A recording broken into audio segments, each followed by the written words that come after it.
Turkey is also a geopolitically important ally for Israel in some matters, especially about security, where for years Israel was not feeling secure in the area it was formed.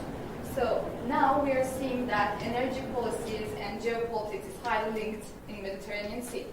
So how could you define Israel's energy policies these days, and what are the pillars to not to disrupt the stability, not to cause another instability, especially after Syria? What are the pillars of Israel's energy policies? So that's a very good question, Elva. You know, for many years we discussed with Turkey the possibility of having a pipeline to take the natural gas from Leviathan to Mersin, or Jihan or Mersin, and then to take it to Europe. Yes. This option has many economic advantages. This route is much shorter than the other one. The seabed is not so deep. So technologically and economically, it's a very, I would say, serious option. However, what often I see is that people here ignore is the lack of political viability. Under the current circumstances and the tension that was built in the region for the last few years, which we believe that Turkey has some responsibility for this tension, nothing can be achieved between Jerusalem and Ankara. Not a pipeline between Leviathan and Mersin, and certainly not signing an agreement. If indeed a maritime agreement, if indeed the relationship would be better, I believe that energy should be a source of stability and not instability as it is now. I personally believe that Israel and Turkey has also other interests. I believe that Syria, this doesn't touch energy, but I think it touches the geostrategy. I believe that Syria can be a joint interest of both states.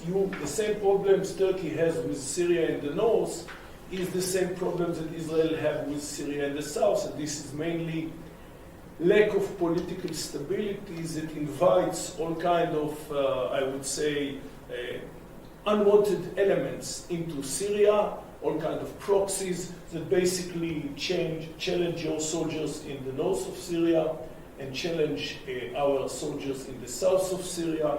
And since we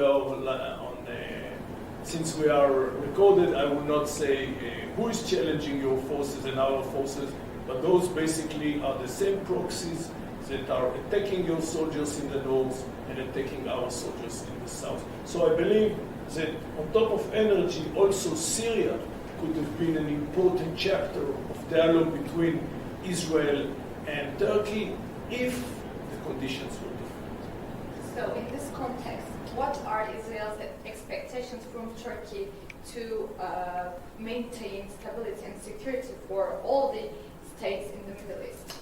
In order to reach some strategic dialogue between Israel and Turkey, as we had many years ago, first of all, Turkey will need to normalize the relationship with Israel. First normalization, then you go to other levels. And that has to be said that 2 years ago, Turkey have asked the Israeli ambassador here to go back to Jerusalem. In return, Israel sent the Turkish ambassador here, and then the consuls in Istanbul and Jerusalem. So, under the current circumstances, the dialogue, which is between Ankara and Jerusalem, is very basic. It goes really into not in the desired level of partnership. And I say that many of the things that are, I would say, currently hurdles in the relationship between Turkey and Israel could turn to be something positive, could turn to be something that is building trust, it is building stability, if indeed Turkey will change its attitude towards Jerusalem. The ball is on the Turkish side, because again, they asked the Israeli ambassador 2 years ago to leave. If you ask me if this is possible, if this is doable, I don't know, Elva, I think you have to direct this question to the Turkish side. Unfortunately, we do not see a sign that Turkey might change the position vis-à-vis Israel. We just have now a new government in Israel. This could have been an opportunity. This opportunity was not taken, so I can only tell you what is the view from Jerusalem, and this is basically the view from Jerusalem. Much more can be achieved. The ball is currently on the Turkish side.